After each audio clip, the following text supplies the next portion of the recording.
This is the Josh Terry Plays podcast. This episode of the podcast is sponsored by me. Please leave a review and go to newsletter.joshterryplays.com. So you're a lawyer, dating coach. Former. I think crypto investor, author, and comedian? Yeah. Did I miss anything? So, consultant on negotiations, and then I used to sell a negotiation course. Okay. So, all right. and I no longer teach dating coaching, but that was a period. Yeah, but like these are all things you've gone through, which is, I think, an awesome like set. And the first thing I wanted to ask you, we've talked a little bit about it, and I saw it on your TED Talk too. Can you tell me about the glory and honor of bombing on stage? As a musician, I resonate. Can you tell me about the benefits? So I think one of the benefits of bombing is that, number one, we don't realize how much, so when people talk about bombing, it is, everybody is aware that nobody is enjoying your presence. And I think that's a very unique thing where everybody, and the faces that people are making is understood viscerally that you should stop doing this because it's not good when a lot of people are angry with you and you want to shrink. So everything in your body is telling you to not continue doing what you're doing. The audience is communicating, stop doing what you're doing. And you still have, my most intense bomb was when I did a show with Tracy Morgan, Godfrey, who is held by many to be the best club comic in the world, in New York, which would mean in the world, and Yamanika, who is super hilarious. So you have these three people coming up, a guy you've seen on 30 Rock and on SNL for 20 years, Yamanika has a Netflix special, tons of Comedy Central stuff, and then you have Godfrey, who's just been in New York stand-up, and then you have me get on stage. And I was in a fight with my girlfriend at the time, and so I just get up on stage and I just bomb for like 8 minutes straight, and I have a 15-minute set. And it was, I wanted to get off stage. I had family friends in the audience, right? And that's like also, when you bomb in front of people, it's another level. Because at least when you bomb in front of a bunch of people who you'll never see again, that memory is yours and a bunch of people you'll never see again. But people that know that you are sacrificing job opportunities for this, that you spoke, that you did it for 365 days, that you moved to New York for this, and then they gave up their Christmas Eve to come see you, and you bombed so bad. And like the thing is that the reflex is to be like, oh, you guys don't like me. Oh, I'm so sorry. You want to apologize. But that's like the worst thing to do. So everything in your body's like trying to tell you, say, hey, I'm so sorry for making you feel this. But the way you pull out of a bomb, and this is the redeemingness of it, is bombs are only good insofar as when you learn how to pull out of a bomb mid-bomb. And it is when you just basically commit and say, no, you don't get to tell me this isn't funny. This is funny. And there is something about that where that's how you can tell a great comedian. A great comedian isn't shown in who has a great set, because literally a lot of people can have a great set under the right circumstance. But when you're bombing, who you are when you're bombing, when all the validation is gone and you're self-generating enough of an emotion to then turn the tide of the show, that's the beauty of bombing. But it takes a long time to get there. And it's very painful and it sticks with you. I ended up becoming really, really depressed my year I did 365 days because I was bombing so much. And I didn't realize it, but it seeps in. It's a gross feeling. And then you try to explain yourself to your friends, but everybody thinks you suck. Like you're like, yeah, it's like this or that. And they'll be like, yeah. But totally in their head, they're like, dude, kind of sucks. And like people, you have to kill so many times for somebody to forget that you used to suck. It seems like an extrapolation of what is already one of the worst human fears, which is the fear of public speaking. It seems Yep. like the ultimate extrapolation of it. Yeah, and also here's the thing is when you're a comedian, people are like, "Oh, so you think you're funny?" It's a very arms folded kind of like uh energy. And then on top of that, like, I think the reason why we fear public speaking more than death is because if you bombed in old times, they murdered your family. Like, you bomb in the USSR during Stalin, your family's gone. Like, you're gone to the gulags. Public speaking and not having people like it was a kiss of death for it's a cardinal sin. So I think it's the fear that this could pass on to not only me but the people I'm connected with. People, dude, it's so weird. When you bomb, people don't like being around you. Like afterwards, like your friends kind of like, yeah, like everyone's kind of like, and it's like this real primordial things. I've had girls come to shows that were super into me, and then you bomb in front of them, and then all of a sudden it's just kind of like, just that night there's just something, they just watch you shit the bed. Yeah, I feel like music is sort of in between public speaking and comedy, which is where I have my experience, and it's like I say it's in between because it's like it's a little bit more vulnerable and exposed in some ways than for some people than public speaking, because it's like, they're sharing this artistic creation, right? And then on the other hand, you can kind of get the audience on on your side sometimes to a degree, partially. Like I got in the habit, for me, of, if I had stage fright, and I thought it was going to be an issue, right? Because, like, to a degree, like the easy hack for stage fright is, to trick yourself to from going and thinking it's anxiety to thinking it's excitement, and like you can learn that hack pretty well. And I would do that most of the time. But if I, like, nerves were getting to me enough that I thought it was going to be an issue, I would make it the point of, like, getting up on stage and literally just being like, "Hey guys, wow, I'm terrified. This is interesting," and I wouldn't do it in a like be nice to me sort of way. Like, definitely not. I wouldn't do it in it like it was like I would do it in like a humorous way where it's like, "Wow, this is a funny thing happening," and Hmm. and it was interesting because it's like that would often be enough that it's like people are on your side for 3 seconds, and there's a Hmm. little extra social boost that's with that.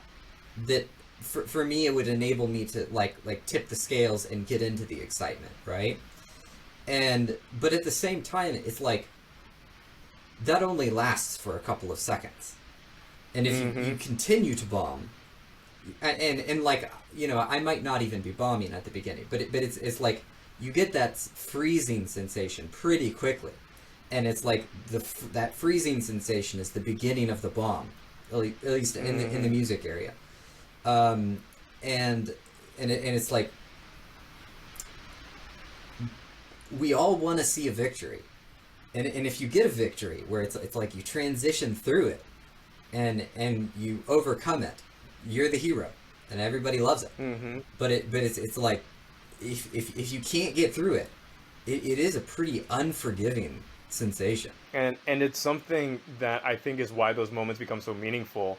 And with musicians, I think especially in concerts that I've noticed, and tell me if I'm wrong in this um, guess, but it's like maybe some of the way you witness a bomb is how they respond to the next act versus yours. Like, where you could have thought like, oh, like that, they were a little bit tight tonight, and then the next one blows it the fuck open, and you're like, oh no, they were tight for me. And yeah, no, um, it's really interesting. One of the differences between public speaking, so public speaking, as long as you, and I think this is what makes music more vulnerable than public speaking is whether or not they understood you. And that can actually be accomplished early, right? And you can actually just inject emotion, and people are generally on your side for a public speaking event, like, so it's just like, yeah, hey, what's up, guys, blah blah blah. And you can tell, like, one of the things I had to unlearn with stand up, I'm a good public speaker. That's not stand up, because public speaking does feel like a performance. and the tone of voice you're using is a one of authority, all these things that make people kind of dislike you for the context of stand-up. And so when so unlearning that, and then like you're trying to remember your jokes and remembering things, like your eyes tend to shift up. So I'd record all my clips and I would see my eyes shift up. If you see a person's eyes shift up in conversation, they are not, that's a cue that I'm not supposed to trust them. But humor comes with trust, right? You have to trust the person to an extent that there's some level. So I was had all these terrible habits that are really hard to unlearn, because I think one of the things, there's an expression when you're in dating coaching where it's like, it's easy to teach a guy what not to do wrong in a relationship, because a relationship's actually a longer amount of time and you can plan for those things and learn how to have those conversations. But it's that reflex when a girl's like, ew, like, and you just have no roadmap for that. And that's when your hidden scars come out, and they come out in your face. Like if you see the video recordings, and it's sometimes, and stand up, the entire process is that. And then another thing is that like a lot of comedians think that they are their jokes. And it's hard to know that like you're actually not your jokes. Your jokes are training wheels. Your jokes are basically tools for you to find your humor, but you should always be funnier than your jokes. And my aspiration, which also caused a lot of bombing, is I didn't want to be the best joke writer. I wanted to be a guy who could get on stage and just talk about my day and that be funny.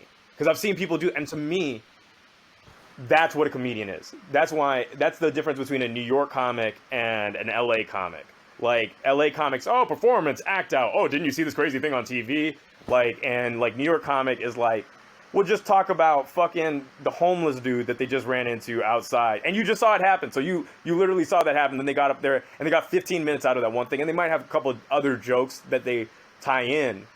But it's about that moment and that wizardry of being able to, like, I remember with my ex-girlfriend, I went and saw The Lion King.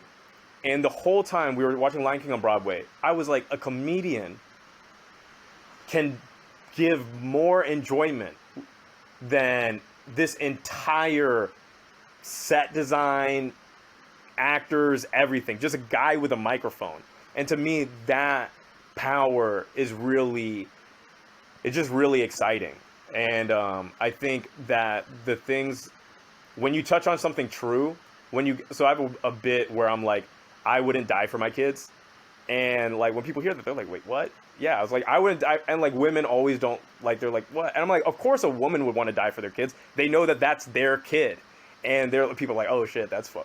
And then I go in deeper about the fact of the matter is like, I would only die for my kid if I wouldn't die for a baby, because a baby's replaceable. Like you don't want to think that, but the baby has no personality. But like I wouldn't die for a kid anything below 10, but I would die for like a 37-year-old.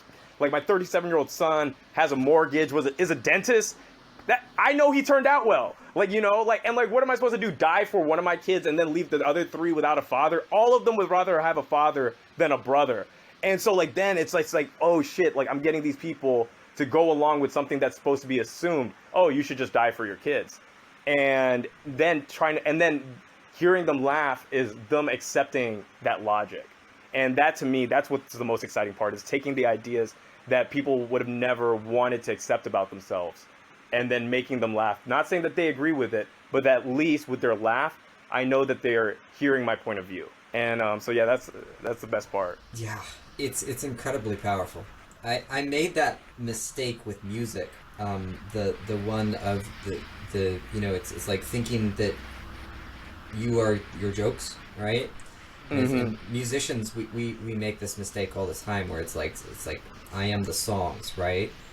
And it's like there's a reason why a lot of these great musicians will perform the same song over and over again. And it's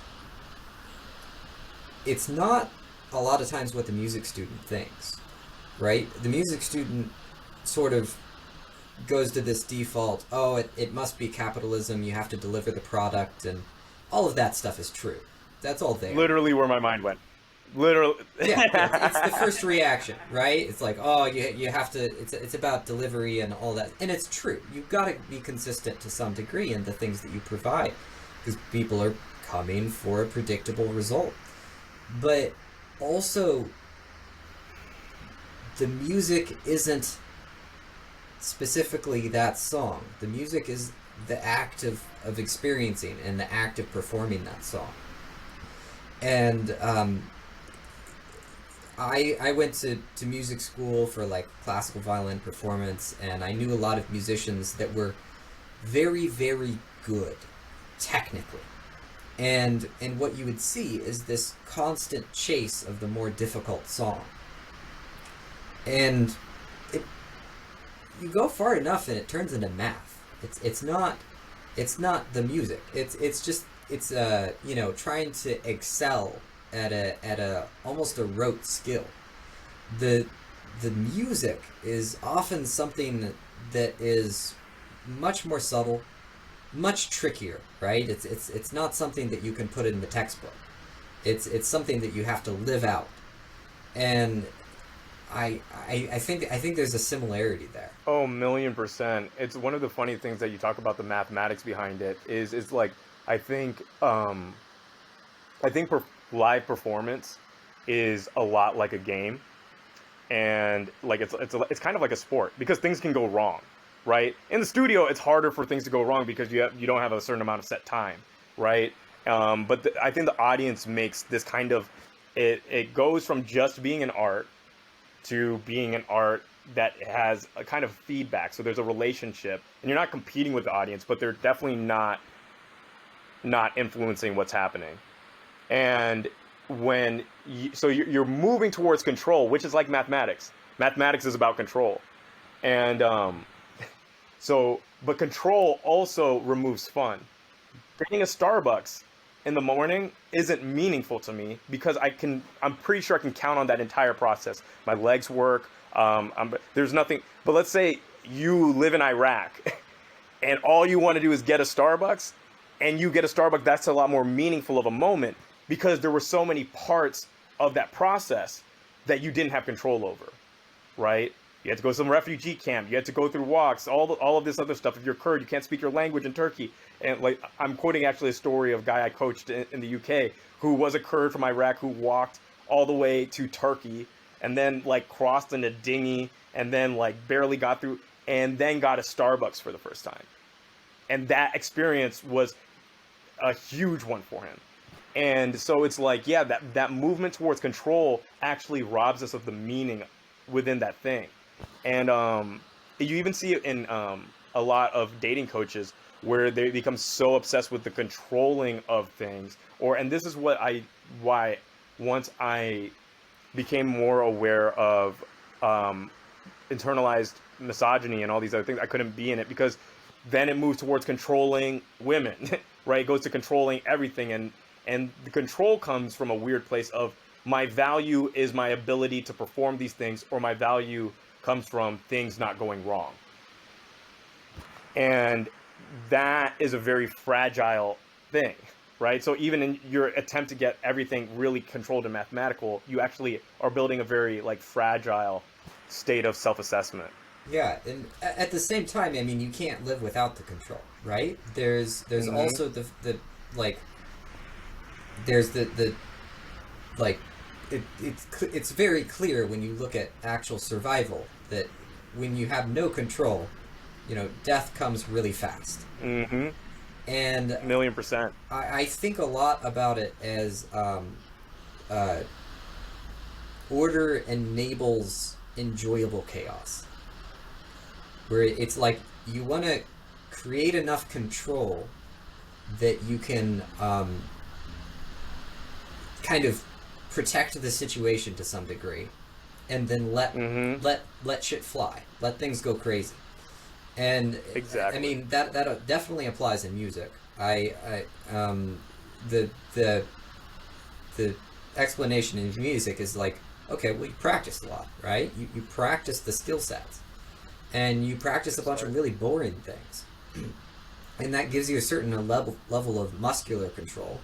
It gives you a certain amount of like ingrained abilities, so that you can predict, like, if I choose to do this, this will happen. You know, you practice with a net metronome that gives you a conception of this confusing time thing.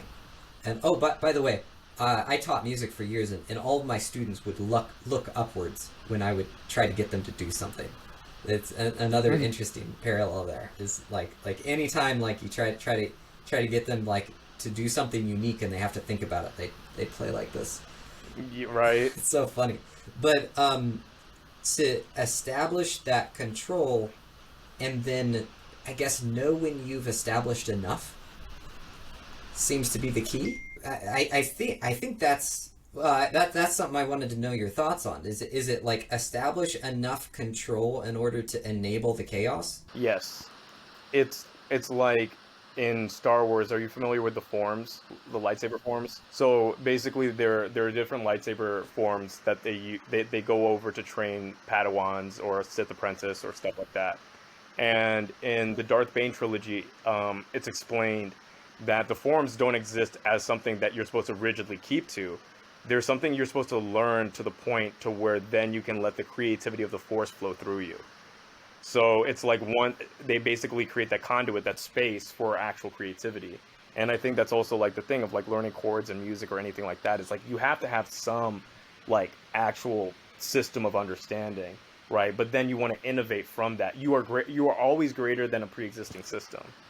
And I think that those moments are what we go for. And I think and it's scary to step beyond that, right? It is scary to do things that don't work, but it's the only way you grow.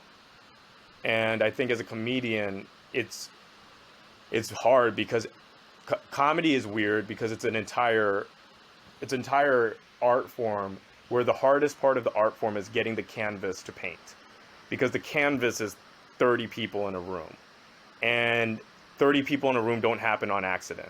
It's they're promoters who want to get these things done, or bookers or whatever, and they want those people to have a good time.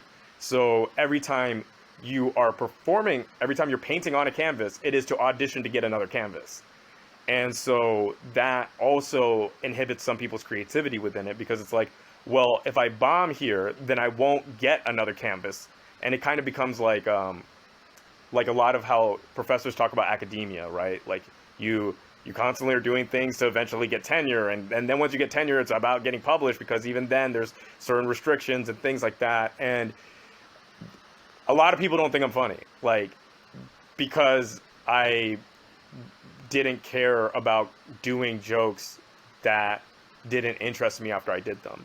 And Mahili Csikszentmihalyi, who wrote, and I think I mispronounced his name, but he wrote Flow and has done, he was at the University of Chicago, and he did a lot of research on creativity. He says the true artist actually stops caring about a painting as soon as they're finished. Like after watching them, they will obsess about something, but as soon as it's done, they're not. That it's the next thing.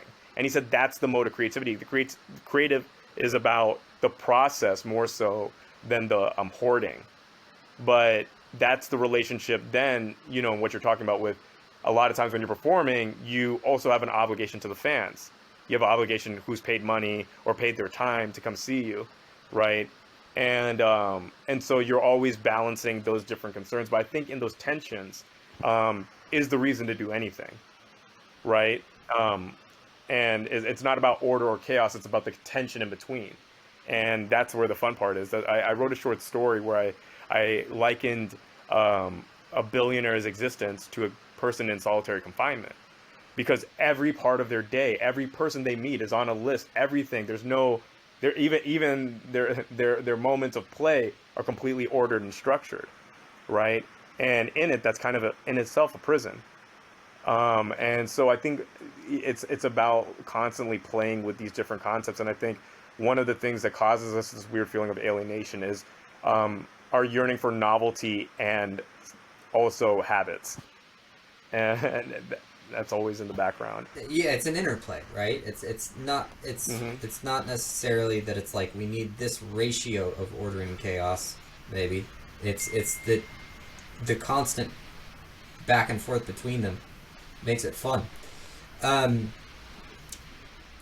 Yeah, I don't know if I finished the analogy that I was doing with um, the performer that performs the same thing over again. Is the idea there was, it's like if you have the same song, that's a point of order, right? And if you have that point of order, now you can play with it. And if you go out and you do it the exact same way every single time, yeah, it can for sure drain your soul. But I I've seen a lot of musicians that can play the same song and do incredible things through that song, where the song itself becomes a canvas. Mm, And I think that applies in a lot of places where it's like you go stand up to do public speaking and you have a set of bullet points, and those bullet points are your order or your canvas, and you can play off of that, and it enables you to do something amazing. I keep coming back to this analogy. I want to talk about it. I keep thinking about, so painting has achieved a level of mastery that's, it shouldn't be a thing. It's absurd.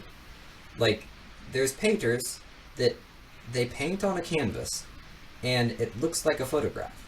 And you look at them mm-hmm, side by side, and sometimes you even look at the painting and you go, you know what? I think the painting seems a little bit more high definition. Like, that mm-hmm, shouldn't be real. But that's the mm-hmm, level that we've gotten to in visual art. And also, the level of emotive expression has also reached that level. I mean, a lot of times, like, different people work on different things in the art field, but we've also reached just as high a level with emotive expression visually on a canvas. It's astonishing, and I would argue that one of the reasons why visual art has reached that level is because of the canvas, not despite it. And the idea behind that is we took an activity that we've been doing for, years and years and years and years, back to cave paintings. And then we took the most creative people, and the most creative people of any given generation, the artists, and had them teach their children, or teach a new apprentice to pass down this information. And then we lied to them. We gave them a white rectangle and we said, you can do anything you want. When the reality is, you can't do anything you want. You can paint inside of this white rectangle. mm-hmm. And it's like, and obviously there are many artists that go explore other mediums and they try to break out of that, and it feels constricting, all of that. And that's another service that artists offer to society, of course, is like trying new things. But inside of, like, learning to express oneself through the canvas, like, we've reached such a high level, and I think it may be partially just because of the canvas, because we Mm-hmm. hand people a white rectangle and we say, you're free. And I think that structure makes it possible for us to go do the crazy that we all love. 1,000,000%. It's even talked about how, like, almost you can almost do on a chessboard, you can almost not do everything. But within those certain parameters, a close to infinite amount of things can take place. And even more with Go, right? Like, big issue with AI and Go and recursive learning is that you actually need to cultivate a sense of intuition in order to win. And yet, it's such a simple game with just a couple rules, but all of these things can happen. And I do think that the parameters create the creativity, right? I remember when I was doing my little tweeting for a bit, it made me so much sharper of a joke writer because back then it was 140 characters. And you just have to be so incisive, right, to get it just down just right. And that limitation made you better, right? That constraint. For me, in stand up, there's something else. So there are people who are very good comics at 5 minutes, who you would hate to hear for an hour. And there are comics that do great for an hour, 5 minutes, it would be terrible. And one of the things that I learned whenever I was doing my show in Edinburgh, if you feel like killing yourself, call me. First time I'd gone from like my longest set before then was like 10 minutes, and now I'm doing 45 to 50 minutes. And what I realized was I needed a bigger canvas to paint the ideas that I wanted to have. You can't just open a 5 minute set and begin with suicide, right? Like that's just a very, it's, you can, but you always obscure the truth you're getting at, right? I'm not, I have to rush through so many things where I'm like, oh, it always feels weird. I always imagine stand up like a conversation with the audience. And it's like, in what kind of 5 minute conversation do I go from, hey, you've never met me before, to like, whoa, wouldn't it be crazy if God killed himself, right? Like, it's just like, the rhythm isn't there. But when I had a longer amount of time, then I could actually take my time and do it. Or even like, if you were constricted by how many pages you had to write a book, right? Maybe there's a poet that's really good. They only need 1 page, right? But then you have somebody like Tolkien. I mean, Tolkien, like, I mean, a lot of his pages are really great, but like, you wouldn't get it. You wouldn't get it if it was just a page, right? And I think sometimes you have to understand, am I having a canvas issue? Am I having a parameter issue, right? And sometimes I don't think we're taught to ask that question, because we're taught to assume that what is given is kind of the only way, right? Like one of the things that I've had to come to realization with reading so much on the relationship between ideology and identity is that the very words I'm using are a form of ideology. Wow. That the very thing that's supposed to be inalienable, me being a man, is actually a form of ideology. That to be a boy is given, but to be a man is earned and can be taken away at any moment. And that people are so steeped in this word of being a man that they'll beat to death a trans woman because for a moment they made them feel less than a word. That blew my mind, right? That maybe I don't even have the tools, which are the words, to have the ideas that I want to have. Maybe, and this is, I've had a lot of scorn for the philosophy community within America, the analytic community, because I was not taught a lot of continental philosophers. And I was wondering, Zizek has this quote where he says, you feel free because you do not have the words to communicate your unfreedom. And that was, I go back and I look at my lexicon now to represent the ideas that I'm having. And I'm like, there was no way I could have put together these words or these ideas with what I was given in college. But fundamentally, what I was given in college was meant to perpetuate a system that I did not feel represented the ideas that I wanted to have. And Foucault talks about that the real power of ideology isn't making you read a book, it's in making the book, taking the books out that you shouldn't read, that you shouldn't have a relationship with. That's where the power is. And sometimes it's like, do I even have the tools to represent like the ideas I want to have? Like one of my, I kind of really feel like for a long time, the language of self-help, I'm in therapy for like the first time since I was a drug addict. And one of the things that was really interesting, she told me like, could you tell me about your childhood? And then somewhere along the lines, I started talking about my achievements and like Time Magazine, Huffington, blah, blah, blah, just not even conscious, right? And she said, like, what's interesting is I told you to tell me about your childhood, and you kind of gave me where you've lived and then went into the achievements that you've had. And that was a representation of how I kind of commoditize myself and view myself. That, like, I view myself from a prism of achievement. And that isn't necessarily the only way to view yourself, right? That's kind of like one of the things, but it's kind of hard, I think, especially as a man, because we're taught, like, if you're not providing value, then what are you doing? And so like a lot of these things, like I think the tools that we have, the canvases that we have, they were also presented to us, right? Like the, only being able to paint on the thing, that's a form of ideology, right? That's a form of, and it's beautiful what we're able to create with these constraints. But like you think about something like a talk show, like the Jimmy Fallon show, and it's like, well, that the reason why people don't like it anymore is because we know it's just an artifact. Nothing needs to be like that anymore, right? Like we're sitting here doing what they used to do. And so it's weird whenever we realize like, oh, we don't actually need to just paint on this canvas.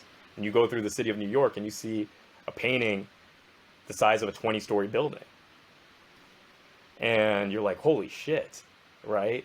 And that's you're like, whoa. And so like that's one of the things too is like that realization when you're like, even though I've done the most I can on this, like there's a whole world out there to do other things with. And one of the things that was really interesting is at the Seattle Art Museum, when my friend Huvian told me, like we were talking about like the postmodern art, and we're like, we have to continuously remember it's about the thought. The thought is more powerful than the expression. That's the whole, when people are like, oh, but this is just this, it's like, yeah, but what is your mind doing in this? Right? And like this concept of aesthetics, like I've been really into studying aesthetics recently, reading a lot like Roland Barthes and semiotics. And one of the reasons I've been really into it is because it's something I do not have a relationship with. I think in terms of the literal. A lot of my tattoos, my first tattoos, like this is a Nietzsche quote in Elvish up font typeface, right? And I got quotes initially because my brain thinks very literally because I'm kind of a teacher at heart, like more of a teacher than an artist. But I realized that there is value in somebody being able to paint their own meaning into something and trying to tap into that about what is not said. And that to me also has a real value in a place. So like it's really interesting. And I think that's what art is about representing something that you can misunderstand. I think there's a story of somebody walking up to Bob Dylan and saying, hey man, like, what does blowing in the wind mean? And Bob Dylan, bless his soul, said the right thing, which is, means everything's blowing in the wind, man. In other words, derive your own meaning, because sometimes that's the route to go. A lot of times that's the route to go. I agree that the like TikTok made me a better writer. The 60, well, let's be real here, 59-second limitation. Have you tried posting a 60-second video and see just Oh my God, the pain that just causes? I would I'd write something and it would take me a minute and a half to read, and I'd be like, oh, there's no way I can shorten this. There's so much extra context and it's really important material, and there's all these things that are connected that people need to understand. And then I'd sit there and I'd delete a couple words, and then I'd rephrase something, and I'd delete a couple more words, and then I'd look at it and it would be down to the 59 seconds, and I go, oh, I see, I'm smarter now. Because the process made me clarify, and at the same time, there are things that I will not be able to do within that format, and I will need to stretch out. So I think canvases are something that serve us, and we want to use them when they serve us. And when it's time for something new, you do need to have a willingness to break out of it. And a lot of the mastery and skill comes from that essentially improvisation of what you said of like somebody that can get up on stage and talk about their day and it be hilarious. And I agree, like man, when you hear somebody that kills it like that, it's astonishing, and it wakes you up, and they're in such a powerful frame from that. It's an incredibly cool thing. And in music, whether it's making a piece of music on the spot, which that's something I used to do a lot. Is I would like to just sit down and just write a piece of music and just play it, and then it was over. And then or going to and playing the same song that has the same structure, and improvise in the intonation and the expression and the like the timbre of what's happening. That it's a lot of it is found in the improvisation.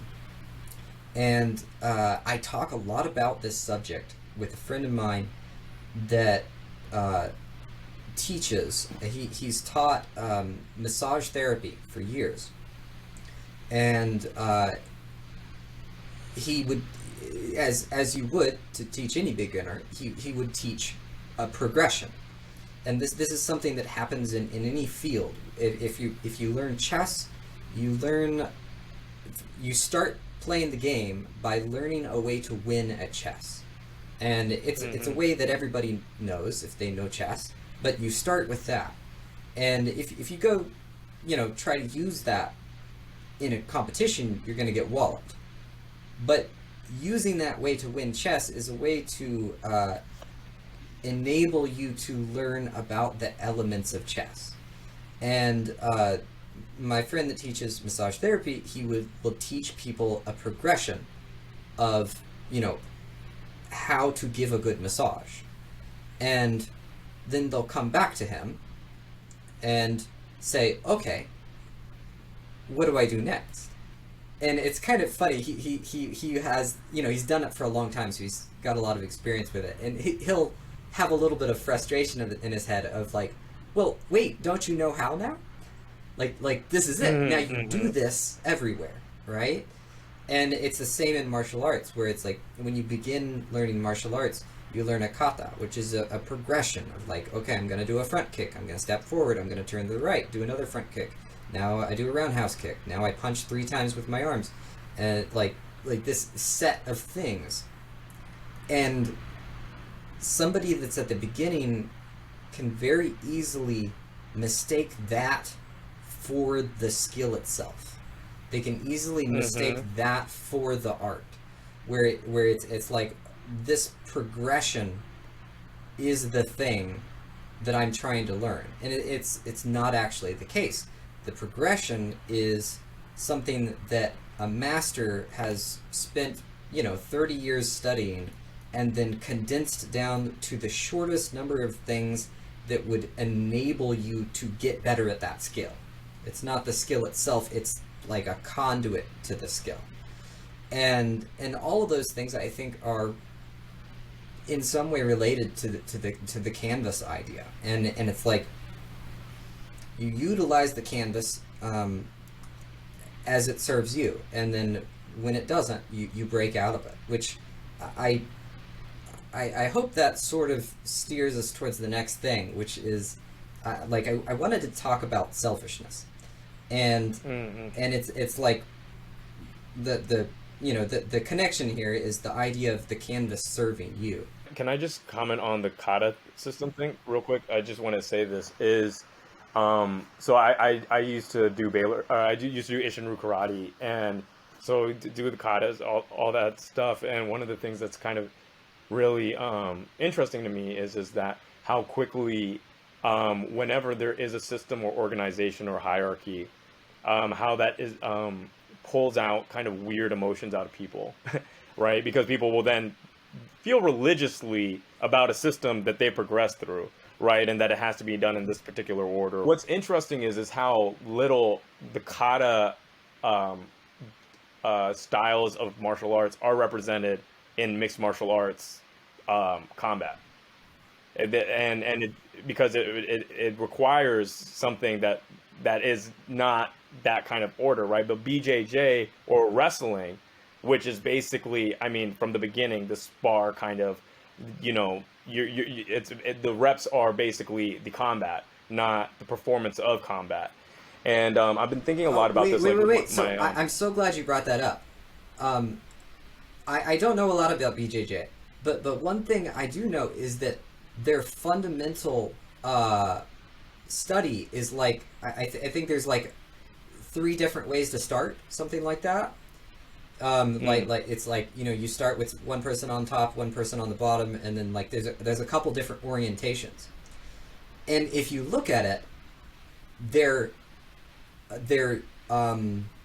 amount of improv that they put into this is greater, but as a result, they have a more constrictive set of mm-hmm, beginning guidelines, mm-hmm. and that I think enables them to have the wilder activity. And sorry if I cut you off, but that's a thing that I think is really interesting. Is it seems to be that the more chaotic the thing is, the more constrained we make some element of it. But sorry, did I interrupt you?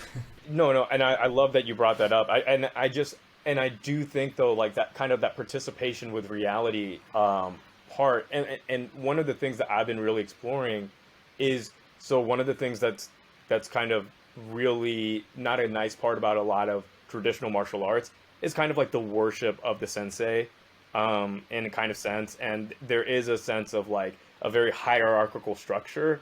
And for me personally, one of the things I love about blockchain and all the technology surrounding that is a movement away from hierarchy, because I think hierarchy, although does facilitate some learning, past a certain point, it also acts as an impediment to learning and creativity and these modes of exploration, because it has to happen in this very unique structure to continue upholding somebody.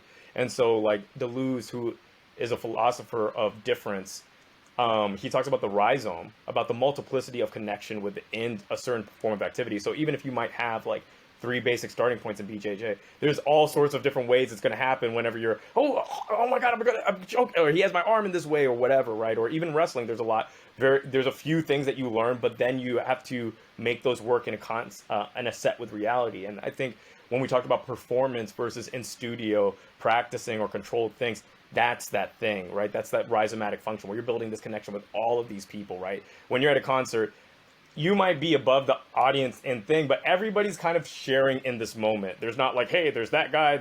And I think that that's kind of like one of the things that I'm most excited about with the movement of technology and the democratization of education is the dissolving of kind of rigid hierarchies, in a sense, to basically learn what you need to learn to express the creative mode that you would like to express the type of creativity that you'd like to have, or use it as a tool rather than using it as a means of communicating status or specialness. One of my fundamental beliefs about blockchain technology is that I believe it will like usher forward a period of innovation that's going to blow our minds, and I believe that because I think that we've never had enough structure in an economy, and I Mm, think that what this does is it creates fixed points that will actually allow more economic improvisation.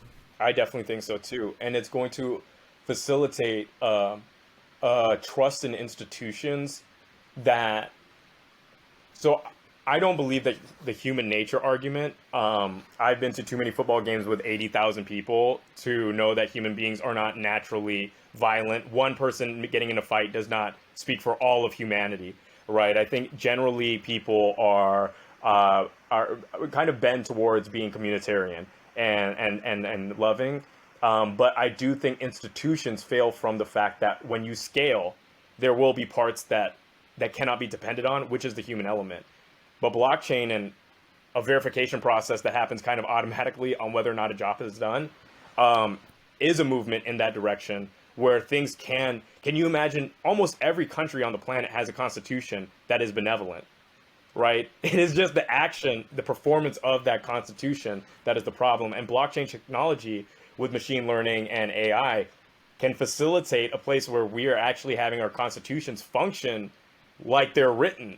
And to me, that might facilitate a whole lot of creativity. And that's why I'm gonna make a video where I'm like, I see a lot of leftists saying like picking up guns and going to gun ranges, to work on their marksmanship for the revolution. But I was like, if you really want to like harness the means of production, learn blockchain, learn machine learning, learn algorithmic learning, get around a quantum computer, because these things are going to be, it's not about controlling the means of production, it's about controlling the means of organizing information.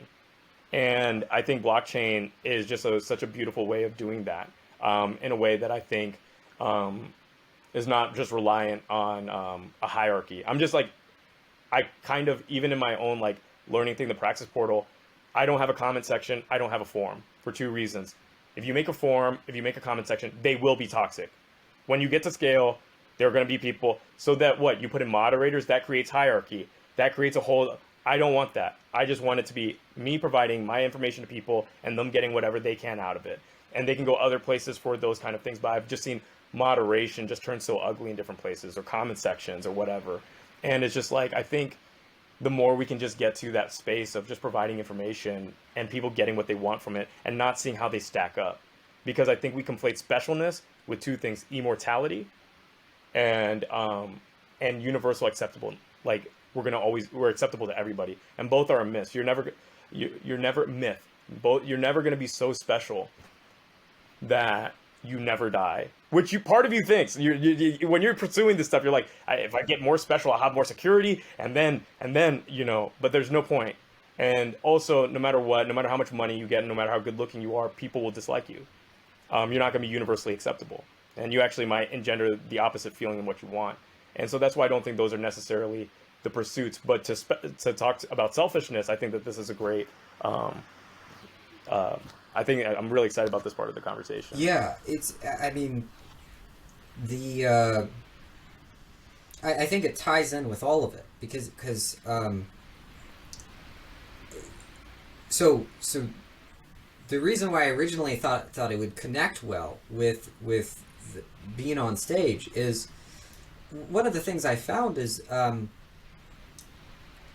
I could get on stage and do it better if I did it for selfish reasons.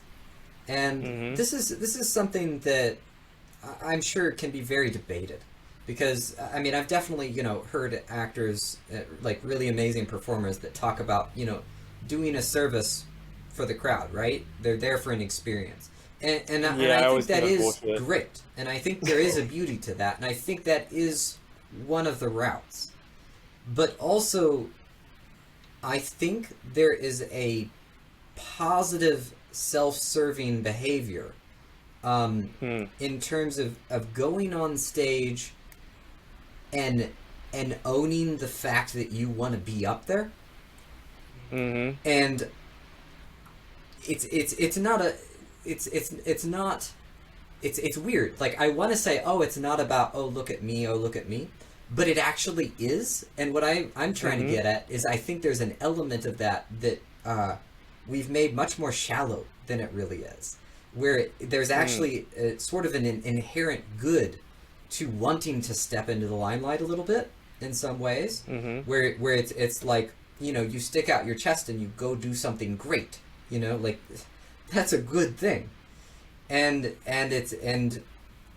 freedom, I think, in a lot of ways, is a selfish desire.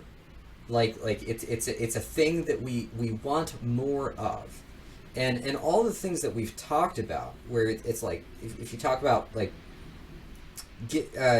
getting on a comic stage and wanting to speak about your day, well, what is that? Like, it's closer to what you want, because it's like, I want to live my life, man, and I want to be funny doing it, right? And so it's like, there's a selfishness inherent in that I think is really positive.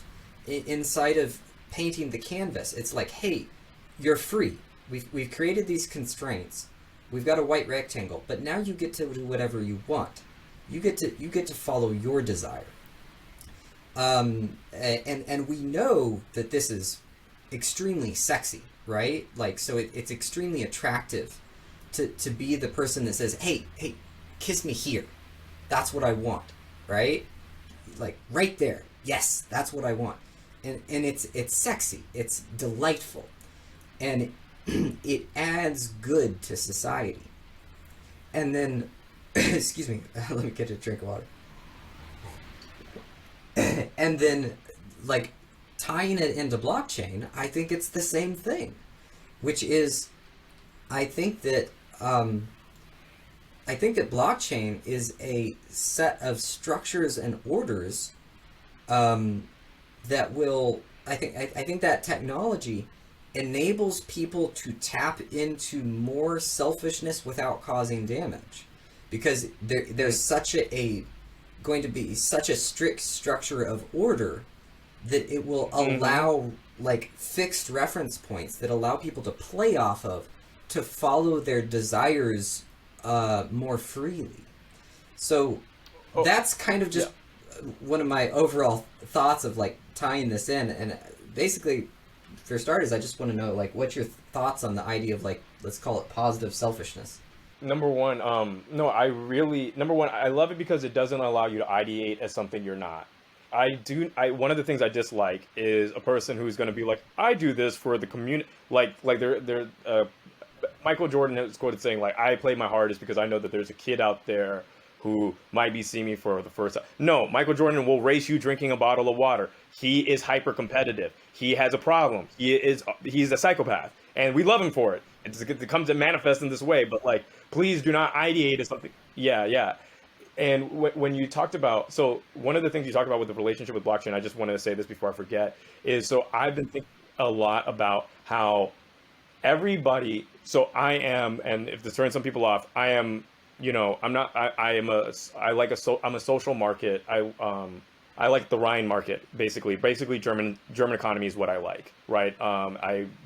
Those are the things I want in an economy where there is some capitalist enterprise, but it is to serve the people. But I think every person, when you're making decisions for you as an individual, you're making your decisions as an individual. And so there's this conflation of the identity of your political identity and your identity as an individual. I think they're two separate things. Just like who I am is different than who I'm going to be to my kids. Who I'm being to my kids, being a father, is a role that I'm taking. And that split, though, when you're talking about where there is a space that facilitates your selfishness, is what I think ideally we have is like a system where people are like, hey, like my let's facilitate. I have to do whatever I have to do right here, but like in my own life, I just want as much freedom as possible. Like one of the things that makes me happy about living in New York, I don't smoke marijuana anymore. Used to be a hardcore drug addict, but I don't do drugs anymore. But pot is now legal in New York, and that makes me very happy. Makes me very happy, not because I smoke, but because more people can live their lives outside of fear of being prosecuted, working around police, and all of these other things, and they can actually just have and live their life the way in which they want to have it. That makes me happier. I want to live in a place where more people can basically participate in their own types of selfishness. Now, I think this is something I've been thinking about a lot lately. I think that one problem with millennials is that we're taught that we're uniquely special, and that combined with selfishness manifests in selfishness for our self-concept in what we believe is in the minds of others, which is very different than I'm on stage, motherfucker, been waiting all night, y'all are gonna have to fucking listen to this joke. That's different. That's not about, oh, how is society viewing me and let me accrue this wealth. It's not about like, Tell oh, me more about how that many how many sentence. Tell me more about that what. sentence. The initial sentence about the millennials. Tell me more about that. Almost all of like I'm speaking me, most of my friends, and if this didn't apply to you, listening, maybe you have a different upbringing, but like there was constantly a talk of that you're uniquely special. Like there's something that you have there, and oh, I can see great things for you, and it's kind of this very comparative frame of reality that's not normal actually. Like if you hang out with like a lot of Norwegians or Swedes, that's not it. And so it even comes and it manipulates why you think you're doing something, right? Like it might make me believe I want to be a comedian to be the top 5 best comedians who ever lived, rather than just being the selfish desire of I just want these motherfuckers to know what I'm thinking right now, which is completely fucking different. It's different. One is about that moment and a performance, and yeah, like it might make some people feel special, but it's about me at that time. But it's not about like the contours of who I am, and that pursuit of specialness, I think robs us of a lot of happiness. Because I've had friends or I have an acquaintance who has a silver medal, who is still upset that it's not a gold, right? Years after the fact. I know people with 3 Emmys sitting there collecting dust. I know that these things, these markers, don't actually make you feel different. Oh yeah, and they're indicators These, of what you're not. Like the to set your worth on those say, things is like to say, it's like to get a silver medal is the confirmation that you could never get the gold. You couldn't do it. You failed. So it's like to put your value on that thing is so treacherous. It's dangerous. Right. So, something you said, I agree with where you're going. Like selfishness is it's a very back to the word treacherous concept, particularly for the younger generations. Is like, we've really praised freedom, and then we've also encouraged selfishness in a lot of different ways, and then we've not introduced a lot of structure to go along with it, and that's pretty dangerous. But the thing you said about what was the initial sentence you said about millennials again? Do you remember? Oh, maybe this isn't exactly it, but that we're taught to pursue being like, we're basically, that specialness is important, and it's something that's a trait. Yes. Yes. Okay. So this is what it popped into my head when you said that was, and you started explaining it, was maybe is it like seeking the selfish thing might be damaging, but living selfishness could be very, very positive. Does that sentence make any sense? Could you explain a little bit more? So the idea is like, I have to become the gold medalist, and that's a chasing desire, right? But I'm on stage, look at me. That's a living desire. It's an act, right? It's an action, and in the first one, when you're chasing, you for one, you aren't getting anything until you've gotten there, right? It's putting off all reward, putting off too far, and that's a whole nother rant I have about like how close a reward is supposed to be to the thing that you're seeking, but when you are doing the on stage look at me thing, and that could be any number of things, any number, and it can even be a mindset, right? Yeah, make it a TikTok or doing a podcast. Yeah, it can right? be anything. Like, it could be laying brick, but when you're doing it with that sense of selfishness, you're still acting, and I think that is one of the things that we want in the world is people who act, right? So it's almost like it's a service provided when it's done in the moment, but it's subtractive when it's in the future. So if you're chasing after a goal, right, you want to like prepare all of the things ahead of time, and there's sort of a vibration of take to get to that goal.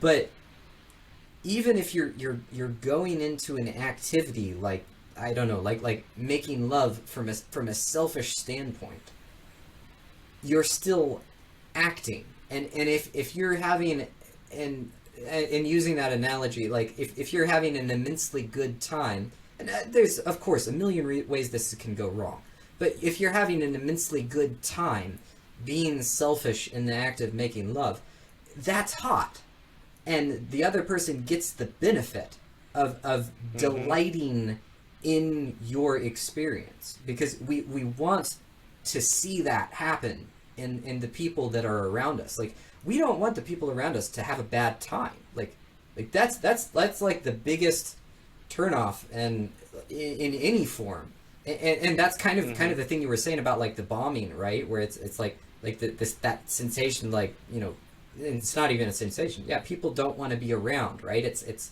there's sort of an avoidant behavior that comes out of that. But it's like when you go and you uh, take on an action of like embracing your desire. Um, I think that's magnetic. Yeah, no, it's a magnetic. In dating coaching, it's called self amuse, right? Where like basically the entire concept, you're there and you're amusing yourself in this moment, and you are having this fun, which does transfer energy. And one of the things, right now I'm living on the Upper East Side, and before I moved to Williamsburg, and the the block parties in East and West Harlem, and everybody is out just having a good time, and it is rawly, uniquely, it's super infectious, right? And if you think about it, someone pulling out their speaker and playing the song that they want to play is selfish, but and this is the thing. This is why people pull out their camera phones to record things happening in a New York subway where somebody's dancing in there, and they're not doing that in a Hong Kong subway where the rule you do not perform on the subway ever. That's completely unacceptable, right? And that's one of the things where that interaction point is very interesting, and I think creates a culture in and of itself. And a lot of the things that you're saying is actually Deleuze talks about in his book Anti-Oedipus, where he says that like our entire concept of desire. Now, the book is written in a very it's a book I've had to read with a reader. So if somebody listening is like, I didn't get that out of this, this is what my reader got out of this while I was reading, because it's written at points from the point of view of someone who's a schizophrenic. And so to get you out of a very like logical flow state that like, right. But basically one of the first points that they make, Deleuze and Guattari, that we yearn to just produce things. That's actually like a schizophrenic state of being. Creativity is the want to create something right then, and that is actual real desire. And what we associate as desire, that future thing that you're talking about, that's actually a phantom. That's actually a ghost. That's an imposter of desire that we have we have manufactured to participate in this machine without organs, which is whatever ideological machine that lays the tapestry that can't have you act out on your desires at all time.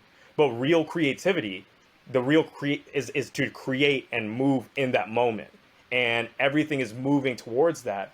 And to me, that's something really, really inspiring, right? Like, because there is a lot of talk, and I think we're moving out of a place where, like what I tell a lot of my friends is, you have to unlearn the big plan. The life plan, you must unlearn it. The most money I've made in my life was from crypto investments that literally did not cross my mind a month before, right? Your ability to respond to information in the moment is tantamount to your success, and to kind of breaking into this weird thing. And I've had friends who planned out this slow and meticulous thing, and then only for their entire maps of meaning to no longer exist, the companies that they're pursuing to go bankrupt. We do not live in a space that validates long-term thinking in that way as much anymore, because so much is changing in front of us. So the impulse is really the proliferation of creation, right? How many videos have you created in the last year, right? Creating. And yes, there is kind of a market reason, but there also isn't. Both of us could make content that would be more popular. We're making the content we kind of want to make, and we're making it fit the guidelines that we have. But the movement is towards that creation. And that is the really exciting thing, is I think that people are losing the logic of needing a reason to create, right? Like that is the needing it to make sense in like a capital functioning way, right? But really you're just creating because you want to create. And that's it. And you're finding a way that needs to work in this way, but any one video is not going to make you the money that you want to make, right? And if you're thinking about the money that you want to make in the future in every video, you can't really create. It's stifling, because you're taking in this long-term logic. What really it is that you have these ideas that you want to get inside people's heads. That's really exciting, and it's exciting to see those numbers go up. And then maybe over time you can leverage it into something that is more profitable for you. But I think a lot of times we rob ourselves of that actual beauty of, no, I just made this because I fucking wanted to make this. Just like a kid finger painted some shit, or you stacking cans back in the day when you're a kid. You just made it because you want to make it, and that's what human beings do. And it doesn't have to make market sense yet, because that's the real kind of. And I think that's the selfishness you're talking about. It's like, yeah, I made this. Fucking look. Yeah, that's great. Do you see how many fucking people looked at this shit? Yeah, that's awesome. And one of the things I've always told people, I said, do not. We are in a very rare point in time where there is a massive devaluing of creation on a scale never seen before. On a scale never seen before. The fact that there is a question about how to make money after providing millions of units of value, literally in your like thing, millions. All your ancestors going back 10,000 years have not met some of the amount of people that have seen your work, right? And yet somehow that is worth pennies on the grand scale, right? Somehow that's, and it's hard because money might not be meaningful always, but it is consequential. And so it is hard there's a point where like meaning and consequence must overlap. And so it's hard to have that synergy, but I'm like, we cannot allow our environment to take away from the beauty of being able to contribute to this many people, right? We're growing up in this very exploitative time. The fact that, you can have 700, 800, 1 million, 2 million followers and it still be, how do I make money from this, right?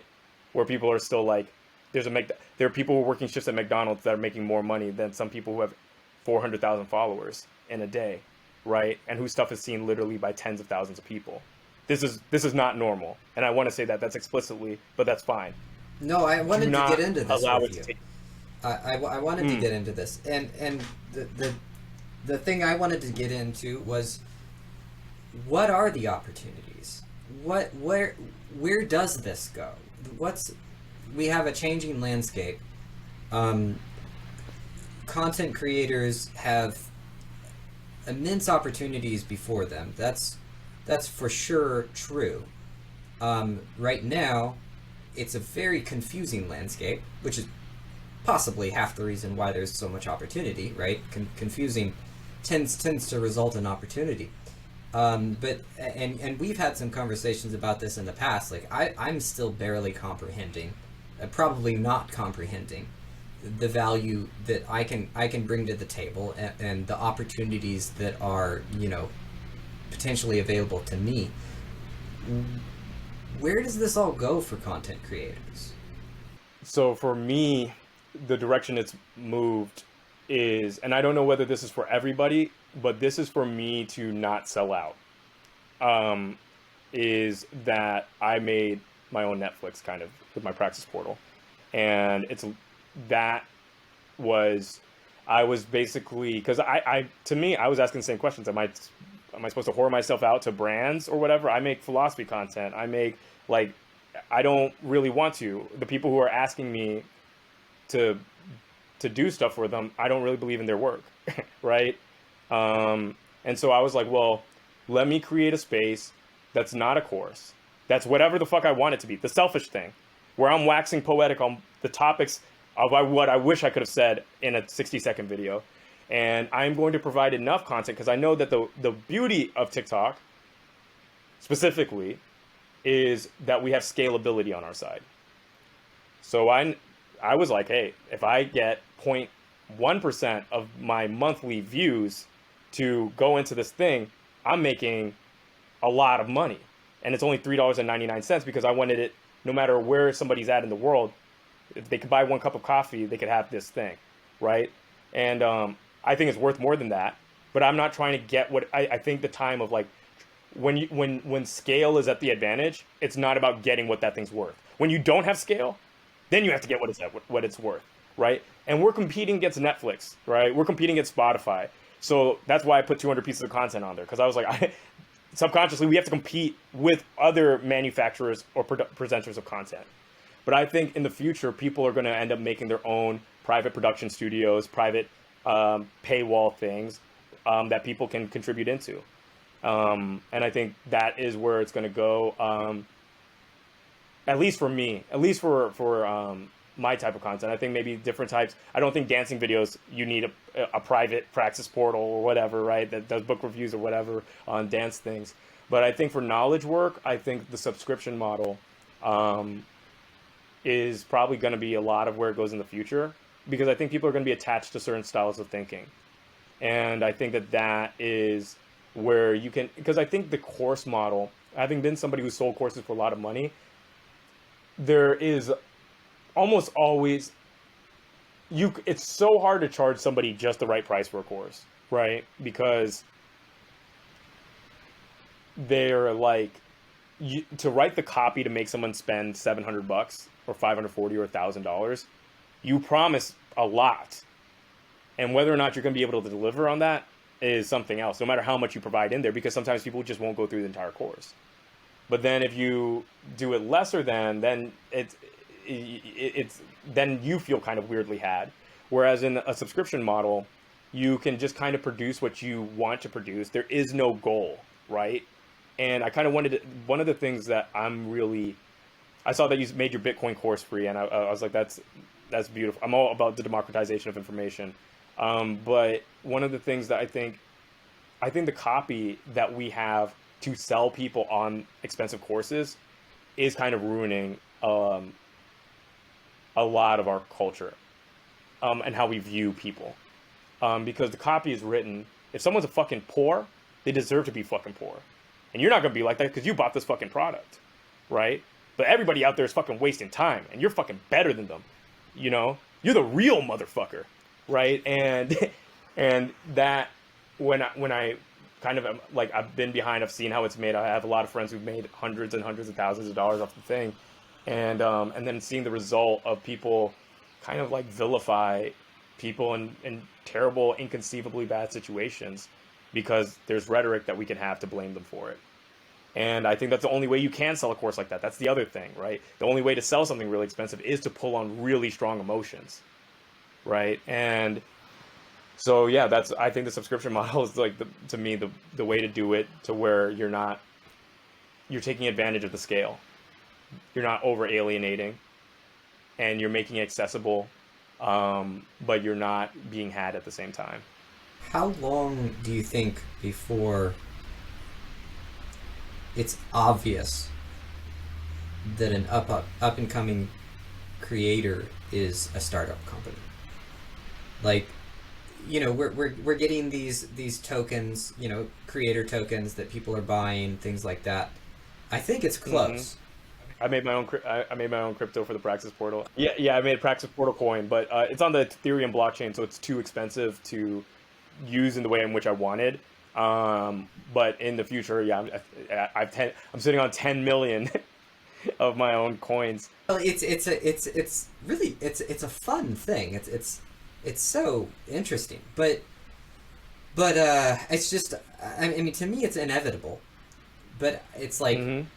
um, I'm not sure, how many pieces have to be connected before it's normal. You know, Patreon was a game changer for a lot of people, where it went from, there was no way to collect money, to now there's something, right? And Hmm. that was a big deal. And now we're starting to understand that content creators have potential and they can grow into things, and they don't they could grow more if they had the right funding, right? And Yeah. the one thing, talking to somebody that worked in the space recently, he said the main problem is that there's no way to legally uh, move value to the shareholder yet for a creator, right? Because, like, now it's a security, and you're dealing with all of the regulation that deals with securities.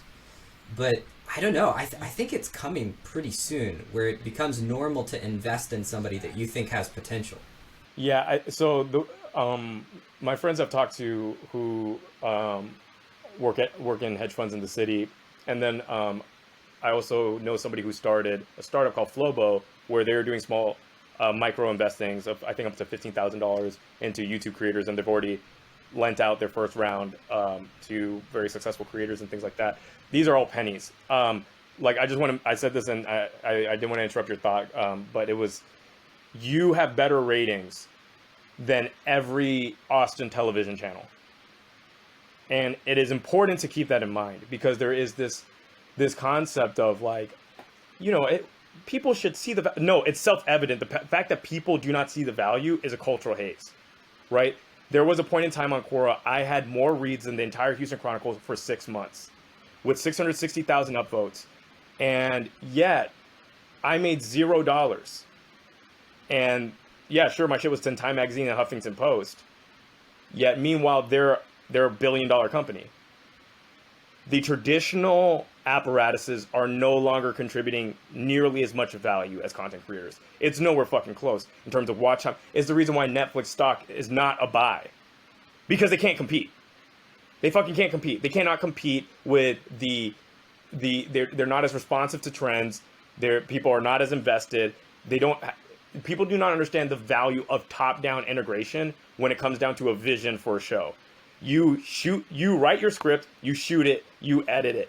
That has never been done before, right? There were writers, there were actors, there were camera people, there were directors, there were producers, there were all these places for the vision to get blurred, right? And it's amazing anything happened, right, that we enjoyed. So the reality of the future is when are content creators going to stop acting like they are getting gifts, right? Because this is the oh my God, like I can't believe me, like no, it should have been a while ago, right? You look at almost any other functioning business in your city, none of them have hundreds of thousands of people as a lead list, right? Yet they can walk into a bank and get 100 grand to sell burgers that have been made 1,000 times, while you have to convince somebody of a vision of how you can maybe, if you had just a little bit of money, make money at scale by having a better camera team, which would increase your virality, by being able to create merch that was of better quality, all of these other things, right? So the big thing is a big change in the creators to understanding how valuable they are. I'm going to tell you this. I don't know where you rank on the TikTok creator thing on the social blade. Maybe top 20,000, maybe top 25,000 out of a billion. Do you know how tiny you are? In the 0.0000001% of something that a billion people use. And yet there is a kind of a humble conversation about value and monetization. It's going to happen whenever creators at a lower level begin saying what they're fucking worth. Because right now, what's kind of crazy, there'll be a commercial shot in Austin where the lead actor gets paid $5 grand to be in a commercial that's seen by 15,000 people. And a creator makes something with their face like a football stadium. A football fucking stadium is going to look at this, and it's as if both teams on the floor was like, this product's the fucking shit. And they'll pay you $800. Is when creators wise up to the enormous amount of attention that they're getting and not be deceived by, oh, these are little numbers. These numbers are people, at least if you're on TikTok, right? And not on Triller or some shit like that. But that's when it's going to happen. I think there's already apparatuses that exist, SPACs. You can do it through a SPAC. It's going to be risky. There's going to be blah, blah, blah. But if you're somebody like a David Dobrik or Mr. Beast or somebody like that, or you have a dimension of, you have a YouTube channel that is I think what it would be, it wouldn't be a personal channel. It would be another channel that you start that would be like the people's channel, and they would have equity in that. And if you wanted to quit, you would have to sell out your shares within that. But the apparatuses exist. Part of the problem is that creative people we have a very Protestant view of money. That money can't come from something you enjoy. And if it does, you better be the best in the fucking world at it. Unless, otherwise you don't deserve it. To me, I think of it strictly through value concept. When I really let it land, that like that I had impacted all these people with my writing on Quora, it made me never want to write there again. It's weird. You love it and you think it's a gift. That you say like, oh, the platform is exposure, but in this exposure economy, How is it that there are people with millions of followers, hundreds of millions of views, still trying to make rent? Not even buy a home, make rent. Yet there's somebody working as a marketing for Banana Republic, making 120 grand a year on something that has probably never converted a product sale. But that is because the voice of the older man says that those are jobs willing to be paid for. But you as a content creator, since you're new, you have to represent the voice of 1,000 voices in the future. And that's hard. It's hard to stand in the face of people who have traditionally been successful and say you're fucking wrong. I'm not going to take that money. I don't know how I'm going to make money, but I'm not going to take $800 for something that's going to get 400,000 views, which is 10 college football stadiums full of people. I'm not going to risk my brand and my integrity on that. And the problem is that for the solidarity for creators is that we have so many people in different socioeconomic statuses. So for me, I'm okay, right? So I can sit here and say no, but I know creators, Angry Reactions was homeless, right? How the fuck am I supposed to tell him, no, don't take some money because it's going to fuck it up for me in this Byzantine conduit of the creator economy, right? But we need to start having conversations where people need to know what they're worth. And that's the only time when we're going to start looking at ourselves as companies. When we get MBAs to start taking care of it rather than managers. Because I'm going to tell you, I have friends with millions of followers. What the managers are bringing to the table is fucking nothing. They're not bringing any kind of social acuity, any knowledge of really making you into a star. There's no skill. It's a lot of vultures there. It's when we start saying, hey, you know what? I'm Josh Terry. I have close to 1 million followers. I have really strong brand integrity, fans who really fucking love me. I'm going to go through LinkedIn and hit up somebody who has a Wharton MBA or went to Yale School of Management and let them sit down and let's have a conversation about how we can scale my enterprise, right? That's when the change is going to happen. But as long as we look at ourselves as strictly performers, it's not going to work. Ed Sheeran made $800 million on a world tour. Profit, $800 million. Do you know what kind of app that would have to be to make $800 million? Twitter didn't make money for fucking 9 years. It was bleeding money, and they kept throwing it at it because we have this bias towards computer science people, right? This bias towards, oh, he went to Stanford. He went to Harvard. Right? Let's throw fucking $10 million at him. Meanwhile, you have a content creator who has tons of people who would probably download the app literally as soon as it hits the app store. We're going to put him through all these other hoops because we're not meant to think that this person is going to be smart in that way. And the person who first said this, I am contouring something that Kanye said in reference to Travis Scott. He said, why is it that Travis Scott has a manager when he's $100 million company? And Kanye West, though I have disagreements with him on a lot of stuff, there's a very viral moment of him where he's screaming at a radio host, right? Where he's like, you don't got the answers, Sway. You don't got the answers. When Sway is trying to tell him, hey, like Kanye, I can relate to you on kind of going almost bankrupt because I try to start my own clothing line. And everybody, when that came out, they're like, Kanye is fucking crazy. Right? He is crazy. Why is he yelling at Sway? But now when Kanye's worth $6 billion and he has somebody who fundamentally does not understand the scalability issues that he is having with his vision, yes, it might not have been the most socially acute way, but if you're about to go bankrupt and you know you have a $6 billion idea, it might be very hard for you to keep your composure, right?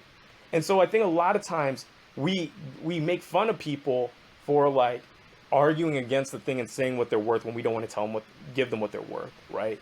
It's something that as creative people and as artists, we're taught not to have. An artist isn't a salesperson, right?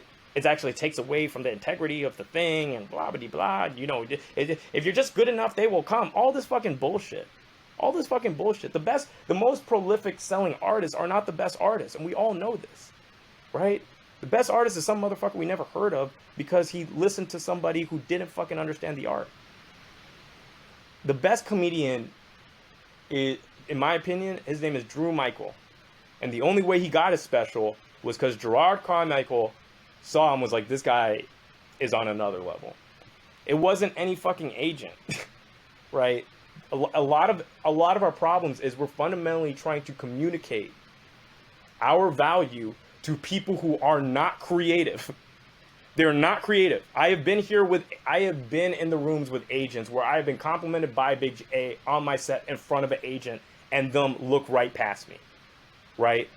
They do not get the art, but they are the gatekeepers. And this is going away with content creation and all these other things. But there needs to be a point where you don't let someone else tell you what you're worth.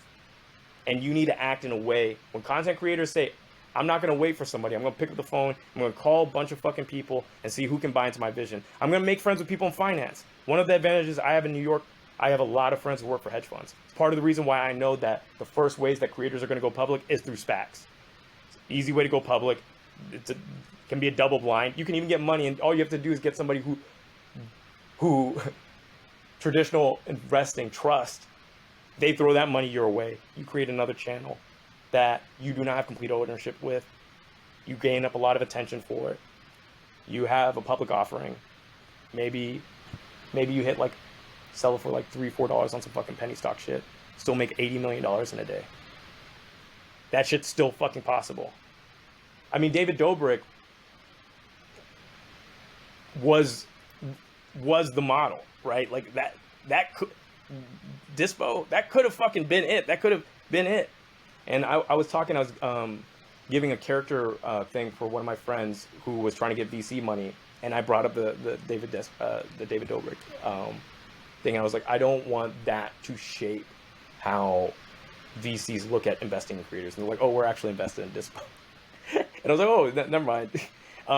But that was the beginning of it. Can you share real quick, just like a quick summary of what that was? So a friend of mine, he started Daniel Kang. He started a company called Flobo, and during the process of that, VCs want to, before they give you money, they want to basically call people within your life that to check your character or what have you, and then they also just ask you about knowledge within the space. And one of the things on the closing statements, I was saying that I think there's going to be a time where creators go public, and that I think SPACs are going to be a great thing. And I don't think that this David Dobrik incident should shape because that's one of the risks of investing in a creator is their misconduct, right? Like, I thought of a funny thing where you could short the market on yourself, where like you know you're about to have a mental breakdown, so you short. That's hilarious. That's hilarious. Yeah, sorry. What I meant was that explain. You said it. Misconduct with the David Dobrik thing. Just for anybody that wasn't familiar with what had happened there. Yeah, and that is one of the risks in investing in a person, right? But that's not dissimilar with, I mean, a CEO. We saw this happen with McDonald's stock. Right, it's just more. Oh yeah, it's not like misconduct doesn't happen in corporations. Yeah, it's just when you are the entity, right? And I think part of it is maybe there needs to be this separation. So you see a lot of like, there's a guy called Christian Guzman who is a physical fitness influencer out of Texas, and his operation's getting really big, right? Like, clothes, international things, and everything like that. But his brand is Alpha Elite. That creates a little bit of space. He wants to eventually create a world where he doesn't have to be a face of the brand. And I think that's going to be more so the space wherever it is. So maybe not be, the video production side or whatever. It might just be something that you iterate from the attention that you're getting, and that's what goes public. Yeah, and I agree. There's a massive disconnect in that area between value and price. There's a massive disconnect in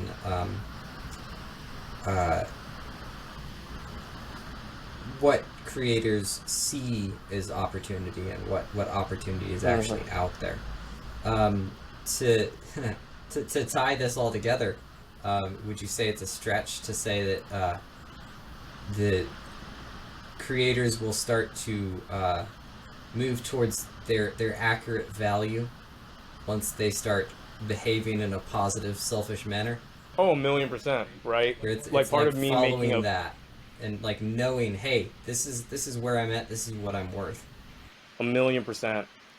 It's the reason I made the practice portal was because I did not want to take money from somebody else. I knew what I was fucking worth, and I wanted people to hear my longer takes. And here's the thing: is like a lot of people are like, why don't you come out with a podcast? Honestly, because I don't want to create any more stuff for free. Fuck it. Like that's it. Like that's basically the relationship. And that a selfish maneuver? Yeah, but it's also in a way in which that I can continue working within my own integrity and purchasing my own freedom, right? Within all of this, right? If it results in the most net positive for the world, as in like Exactly. you're doing the thing that makes you thrilled to be there, you're gonna produce Exactly.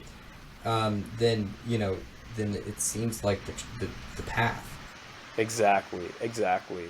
And I think that being selfish in the moment, that's a sublimation. So I've noticed a weird thing with a lot of behind the camera people sometimes, or like audio people that don't get the spotlight. It can engender actually weird emotions sometimes. If you want the spotlight, just take the fucking spotlight sometimes, right? Just be it, sublimate that energy because it comes out somewhere else, right? Me being selfish on stage for a little bit might make me a better person in other places of life because I've lived out that part of me that wants to be seen. A lot of people who describe their fascination with trolling is they feel invisible in life. And so causing the ruckus on a community, a forum, or making people feel terrible emotions is a way of being seen. Well, what happens if that person just picked up a mic and it was selfish for 5 minutes? I think that could have maybe been a space where people want to experience your selfishness, right? That's what when you're being creative, people want to experience your selfishness. That's it. People are on TikTok to see your selfishness manifest, right? And I think it's a lot better whenever the context calls for it than whenever the context is not convenient for other people or even hurts other people. Yes, I agree. Well, I think that's a good place to wrap it for today. This has been phenomenal, man. Thank you so much for coming on. Dude, this has been great, man. Had a really fun time. Where do you want to send folks? Thepraxisportal.com. Thepraxisportal.com. That's it. I don't give a fuck about you following me on Instagram Perfect. or anything. Just check that out. I have courses on philosophy there. I have courses on dating, like basically that I release on a monthly thing. And every one of my TikToks, I have a longer version of it where I do character analysis and all these other things. But it's basically me waxing poetic. And to get around like any kind of copyright infringement, I just have videos of old 1940s movies playing in the background, but with my voice. So it gives you something cool to look at. And yeah, so just check it out and check me out on TikTok, Bill Beteet. But thank you so much for having me on, man. I've had just such a fantastic time, and this was just I just had such a fucking dope time. Awesome. Thank you.